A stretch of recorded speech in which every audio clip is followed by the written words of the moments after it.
자, 여러분, 이게 화물 전기밴이거든요. 그런데 이 차량 가격이 캐스퍼 일렉트릭보다 저렴한 1,800만 원대입니다. 잘 찾아보면 1,700만 원대도 가능하긴 하더라고요. 안녕하세요, 이슐랭입니다. 오늘은 여러분들께 화물 전기밴 SW40을 소개하려고 합니다. 이번 영상에서는 SW40의 다양한 기능과 장점을 살펴보며 이 차량이 화물업을 종사하시거나 소상공인 분들에게 가성비 차량이 될까를 살펴보도록 하겠습니다. 우선 SW40의 외관부터 한번 살펴볼까요? 여러분, 이 차를 딱 보면 생각나는 거 있으신가요? 저는 다마스가 가장 먼저 떠올랐는데요. 물론 다마스도 다마스 EV라고 불리는 비바 EV 차량이 있긴 하지만 일단 그 차량보다 크기도 크고 최대 적재량도 더 큽니다. 그러면 본격적으로 외관을 살펴보도록 하겠습니다. 차체 크기는 4480 곱하기 1680 곱하기 2000mm인데요. 제가 이전에 리뷰했던 ST1의 경우는 크기가 2626 곱하기 2014 곱하기 2230mm였는데 확실히 ST1보다 크기가 전체적으로 작습니다. 그리고 이 SW40의 차량 높이가 2m잖아요. 그래서 2.1m 이하의 지하주차장도 들어갈 수 있습니다. 실제로 최근에 지어진 지하주차장의 경우는 높이가 2.3m 이하가 많은데 예전에 건축한 건물들의 경우 대부분 2.1m 이하더라고요. 그런데 이 차량은 차량 높이가 2000mm이기 때문에 2.1m 이하의 지하주차장을 들어갈 수 있습니다. 그러면 이제 적재 공간을 한번 봐볼까요? SW40의 적재 공간은 2930 곱하기 1485 곱하기 1320mm입니다. 일단 차량의 크기 자체가 ST1보다 작아서 적재 공간의 크기가 ST1보다 작은 것은 당연하지만 ST1의 적재함의 길이가 2642mm인데 SW40은 2930mm로 적재함의 길이가 ST1보다 288mm 더 깁니다. 이 SW40의 경우 3호 상자를 기준으로 약 320개의 택배 박스를 소화할 수 있으며 최대 적재 중량은 950kg입니다. 다마스 EV라고도 불리는 비바 EV의 경우는 최대 적재 중량이 450kg인데 이거랑 비교하면 거의 2배 이상 차이가 나죠. ST1의 경우 옵션에 따라 다르지만 ST1의 적재 중량이 950kg 또는 1000kg이거든요. 이거랑 비교하면 거의 차이가 안 나는 수준입니다. 그러면 차량을 둘러보면서 조금 더 자세히 봐볼까요? 먼저 앞쪽입니다. 앞쪽에는 동그란 모양의 라이트가 들어가 있습니다. 그리고 본닛을 열어보면 전기차지만 프렁크는 없고 차량에 필요한 워셔액 같은 게 들어있습니다. 쭉 둘러보면 차량의 운전석 쪽 방향에는 특별한 점은 없고 이쪽으로 가서 살펴보면 적재함을 열 수 있는 문이 있습니다. 이 문도 한번 열어볼까요? 이 문이 조금 특별한 게 있는데 90도 개방이 가능한 것뿐만 아니라 180도까지 개방이 가능합니다. 각도를 변경하는 것도 이 힌지 부분을 조금만 딱 당겨주면 되는데요. ST1의 경우 힌지에 있는 고정핀을 빼줘야 해서 번거로웠지만 이 차량은 이게 더 간편한 것 같네요. 180도로 열고 그냥 닫으면 자동으로 힌지가 고정되어 다음에는 90도로 열리게 되는 점도 편리하더라고요. 그리고 보조석 쪽으로 와서 보면 적재함을 여는 슬라이딩 도어가 있습니다. 자동은 아니고 수동 슬라이딩 도어인데요. ST1에서 자동 옵션을 넣으면서 오히려 불편하다는 말이 많았던 반면 이 차량은 오히려 화물업에 종사하시는 분들이나 소상공인 분들에게 더 적합할 것 같았습니다. 이렇게 슬라이딩 도어를 지나 보조석 문 아래를 보면 주유구처럼 생긴 게 있죠. 이게 전기차니까 주유구는 아니고 충전구입니다. 특이한 점은 내부 버튼을 눌러서 여는 방식이 아니라 키를 꽂아서 여는 방식이라는 것입니다. 제가 뒤에서도 말하겠지만 이 차량은 옵션을 최대한 줄여서 가격을 낮췄습니다. 그래서 내부 버튼이나 당겨서 여는 방식 대신 키로 여는 방식을 채택한 것 같습니다. 그리고 왜 보안이 중요한가 라고 생각하실 수 있는데요. 이 차량은 외부 V2L을 지원합니다. V2L 커넥터를 외부 충전구에 장착하면 외부에서 손쉽게 전기를 사용할 수 있습니다.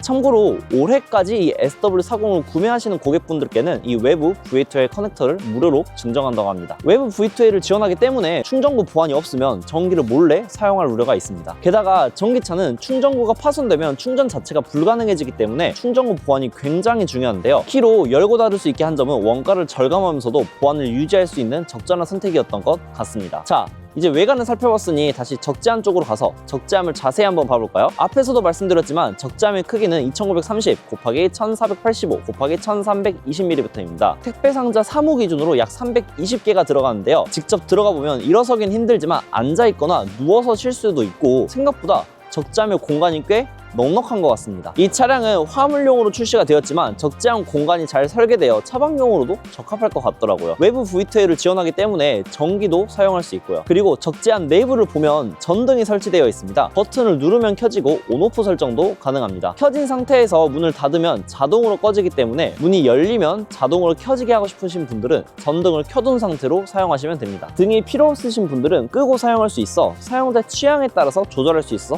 편리합니다. 운전석으로 들어와 보면 화면의 크기가 조금 작긴 하지만 계기판은 디지털 화면으로 구성되어 있습니다. 여기에 배터리 정보, 주행 정보, 경고등 등을 확인할 수 있습니다. 옆에는 흔히 내비게이션 화면이라고 불리는 인포테인먼트 디스플레이가 있습니다. 10.1인치 FHD 스크린이 탑재되어 있는데요. 기본 내장 내비게이션 없지만 화면 미러링 기능을 지원합니다. 아이폰의 경우 케이블을 꽂으면 바로 연결이 되고 안드로이드 폰은 어플 하나만 설치하면 바로 미러링이 가능합니다. 제가 디스플레이를 연구하면서 이것저것 테스트를 해보니 안드로이드 기반으로 작동을 하더라고요. 그래서 블루투스 공유를 통해 안드로이드 오토를 지원하는 어플을 설치해봤는데 놀랍게도 사용이 가능했습니다. 추후 소프트웨어 업데이트로 공식적으로 지원할 가능성이 있어 보입니다. 조금만 검색해보면 현재도 안드로이드 오토나 카플레이어를 손쉽게 사용할 수 있을 것 같긴 합니다. 그 다음 차량의 주요 기능에 대해 알아보겠습니다. 먼저 기어입니다. 이 차량은 버튼식이나 스틱식이 아닌 다이얼식 기어를 채택했습니다. 다이얼을 돌려서 중립, 후진, 전진을 선택할 수 있습니다. 여기서 파킹은? 하고 궁금해하실 분들이 있을 수도 있는데요. 이 차량에는 파킹 기어가 없습니다. 파킹 기어는 차량의 변속기 내부에 있는 잠금핀으로 구동축을 고정해 차량이 굴러가는 것을 방지하는 기능인데 이 차량은 파킹 기어 대신 주차 시 중립 상태에서 사이드 브레이크를 올려주셔야 됩니다. 마치 스틱 차량과 비슷한 방식입니다. 물론 가격이 저렴하니 이 점은 이해할 수 있을 것 같습니다. 또한 대한민국 전기차 안전 관련 법률에 따라 저속 주행 시 가상의 사운드가 발생합니다. 이건 보행자의 안전을 위한 기능으로 저소음 전기차의 특성을 보완한 점이죠.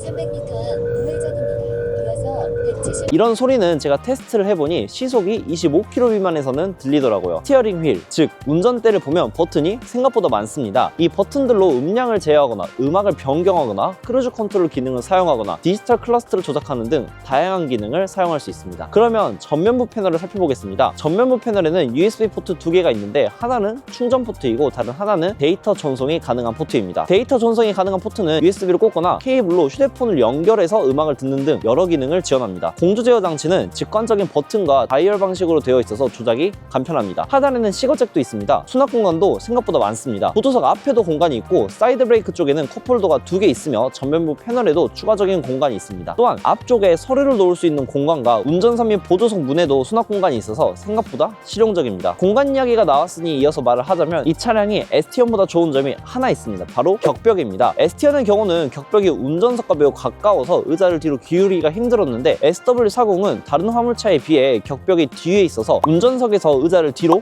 눕힐 수 있습니다. 저도 실제로 충전을 하면서 이렇게 눕혀서 쉬어보니 훨씬 편하더라고요. 자, 충전기가 나왔으니 충전 속도에 대해서도 말씀을 드리겠습니다. 100kW급 이상의 충전기에서 충전을 하면 속도가 약 53에서 56kW 정도로 나옵니다. 차량 판매사인 이비온에서는 10%에서 80%까지 충전하는데 약 30분이 걸린다고 설명을 했는데 제가 직접 10%에서 80%까지 충전을 해보니 약 43분 정도 소요가 되었습니다. 이건 충전기마다 조금씩 보내주는 게 달라서 대략적으로 한 40분 정도 소요된다라고 알아두시면 될 것 같습니다. 자, 그럼 실주행에 대해서도 이야기를 해봐야겠죠. 제가 이번 영상을 만들기 위해서 일주일 동안 거의 1000km를 넘게 운전을 했는데요. 서울 전주를 왕복을 하면서 고속주행 테스트도 해보고 시내주행 테스트도 해봤는데 일단 승차감부터 이야기를 하면 승차감의 경우는 일반 포터랑 비슷한데 포터보다 삐걱거리는 소리? 그런 느낌이 조금 덜합니다. 그리고 언덕주행 능력 및 기타 주행 능력은 확실히 전기차다 보니까 언덕주행이랑 완전 잘하더라고요. 주행 가는 거리에서도 이야기를 해보면 이게 산자부 기준으로 상온 MCT 모드에서 251km를 주행 가능하다고 하거든요. 그런데 제가 실제로 주행을 해보니까 배터리 50%에서 40%까지 시내 주행을 했을 때 거리가 30.7km가 나왔습니다. 그래서 이것을 보면 시내 주행의 경우는 평균적으로 300km 이상을 주행할 것 같고 제가 80%를 완충하고 고속 주행을 했을 때는 80%에서 35%까지가 거리가 89.8km가 나왔습니다. 약 90km라고 계산을 하면 시속이 110km 고속 주행에서는 약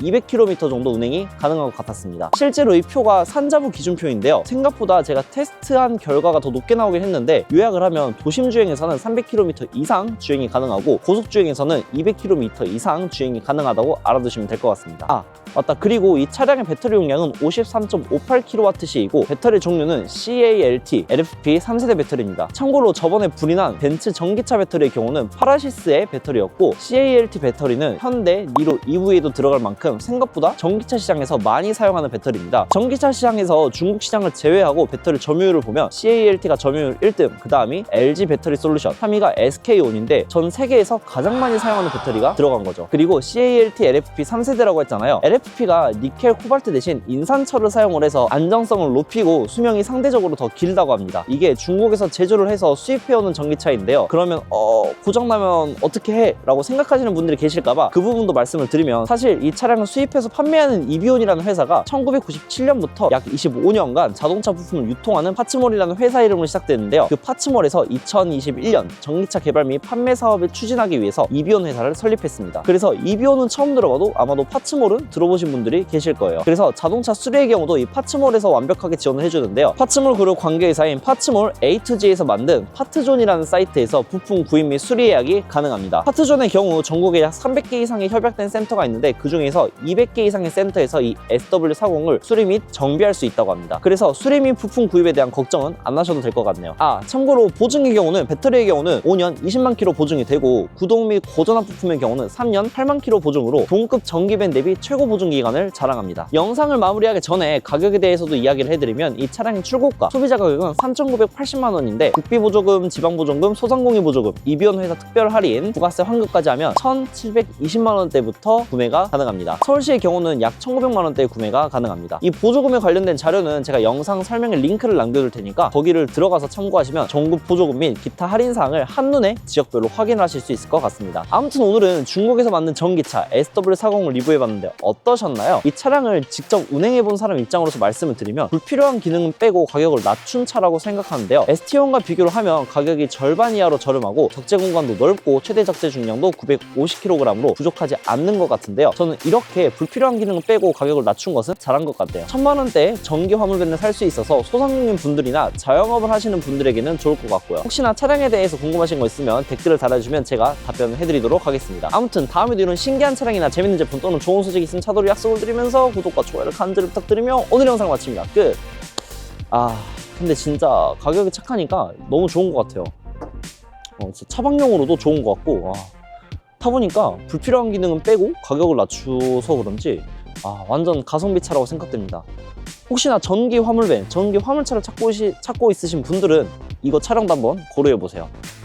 이거 궁금하시면 제가 영상 설명에 이거 번호나 링크 남겨드릴 테니까 거기 참고하시면 될 것 같습니다. 그럼 진짜로 안녕!